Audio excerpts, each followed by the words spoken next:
Honorable Dr. Karan Singh, professors who are speaking on the panel, young friends, ladies and gentlemen. It's been a wonderful afternoon when we had the symposium with our friends from the various colleges of Delhi University. Since the time is limited, I'll straight away come to the words, Hindu Raj and Ram Rajya. These are words that appear in Gandhiji's writings, which have been recorded. So today, the idea of Ram Rajya is, as Professor Manindranath has pointed out, is being hotly debated. What exactly do we mean? So my humble submission is that we have to look at all this in an evolving paradigm. Because Gandhiji's agenda immediately after independence was that how the masses of our countrymen and women need to be provided a framework for development. And he always reminded everybody that they should focus on the rural development because that's where the population of India lived. At that time, in 1947, our middle class was hardly about 10 to 15%. But today, our middle class has become 35%. And there has been lots of changes, all that we heard in terms of trusteeship. So since my focus is on the Ram Rajya, so first thing, it's a loaded word. What is Gandhi's view about Ram? So we have just gone through a whole wonderful experience of the inauguration of the Ram temple in Ayodhya by the Honorable Prime Minister himself. So Gandhiji's definition about Ram was very different from the Ram of Ramcharitmanas or Ram of Valmiki, because after all there are something like 300 versions of Ramayana. For us, Ram, for me, as Gandhiji understood, actually referred to divinity. And I'm sure since Dr. Chatner is speaking about the subject of what Gandhiji meant by God, here Ram Raj is more of a construct in terms of the social organization of the society, of the country. So every year on 2nd of October, when we have the Sarvadham Pratana at Rajghat, there are passages read out from the works, from the writings of Gandhi, where he reminds us that India is a plural society, it's multi-religious, multilingual, multicultural, it's a convergence of several civilizations. So he was always mindful of this fact, and he felt that as India evolved into some kind of a system of governance, where during his time, 33 crores had to be governed, had to be provided whatever are the basic needs, basic requirements for sustainable living. So he felt that the development agenda has to involve the masses and to engage everybody in some kind of a gameful employment. And that's why he told all the political parties that now the independence has been got, you need to disband your work and dedicate yourself selflessly and sacrificially for the upliftment of the masses. Those were the days when there were recurrence of famines. Those were the days when there were since there had been religious violence, he wanted somehow that people would get enlightened enough to build bridges. And for him, Ram Rajya, as he himself says in his own words, it is a divine Rajya. It is the kingdom of God. And I have some references here. So every time when we hear the words read out on 2nd October at Rajghat, we are reminded that India will not be a Hindu Raj. India will be that Raj, that Rashtra, where every person will have that space to live a life whereby he or she can positively contribute to the advancement of civilization as we know it. And he had Gandhiji's Mere Sapno Ka Bharat, his dream also, where he talked about many of the social evils. He talked about the many divisions that were causing a lot of conflicts.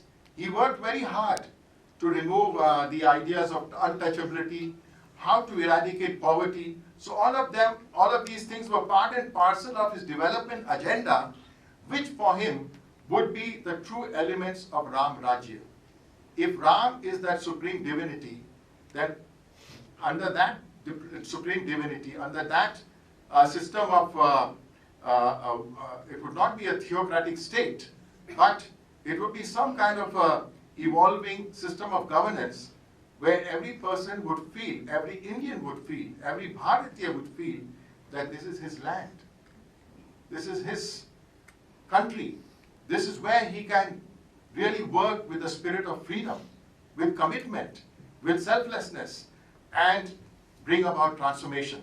So today, the discussions about Ram Rajya needs to take into account what he said, because even when he accepted the presidency of the Indian National Congress in 1924, he said that he was doing it with a caveat in mind.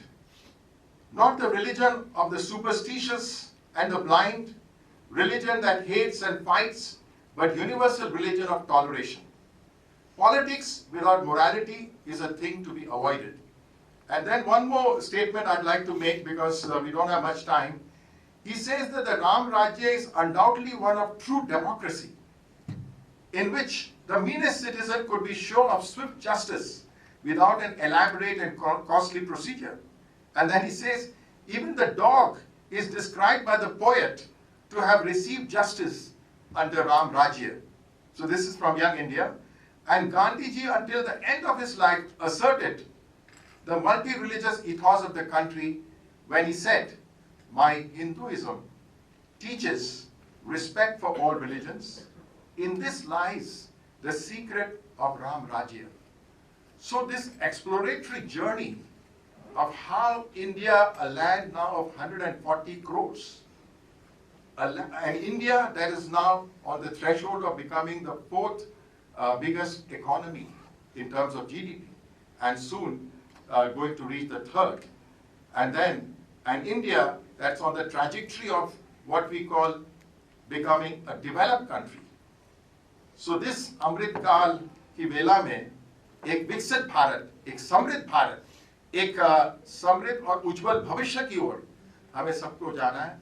अगर ये दृष्टिकोण हमारे दिमाग में, हमारे मस्तिष्क में स्पष्ट होगा, तो अवश्य ही जो गांधी जी का राम राज्य है, वो उस सपने को हम अवश्य साकार कर पाएंगे.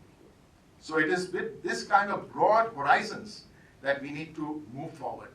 I'll stop briefly here, because it's a very sort of in this application, in terms of application, there are complexities, because we have had a lot of rural development, we have got umpteen number of programs, yojanas, all of them, and we have successfully shown to the world how we also can lift people out of absolute poverty. It's a multi-dimensional issue, but we have made progress. And today the kind of infrastructure that's happening, if that can be positively harnessed, surely we can. Today, Indians are very highly rated, in terms of as professionals in the developed countries. And our educational program, also new education policy, which is now taking a multidisciplinary approach, whereby youth are being given ample opportunities by whatever systems of governance that are in place, will surely help us to understand this vision. And let us always beware of falling prey to superstitions, prejudices.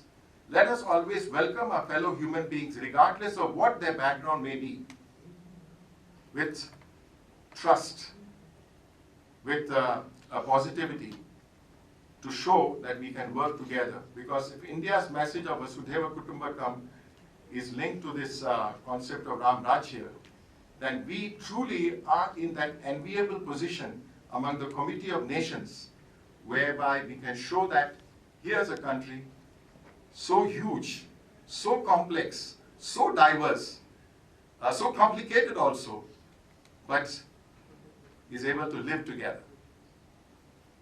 If any leader were to move away from this Gandhian paradigm, then there would be difficulties. So my humble prayer and plea is that Gandhiji's Ram Rajya is a Ram Rajya where divinity is center stage in our lives. And service to humanity flows from that powerful conviction. Thank you very much. Thank you, Dr. Bhaskar. Thank you very much for crisp and powerful.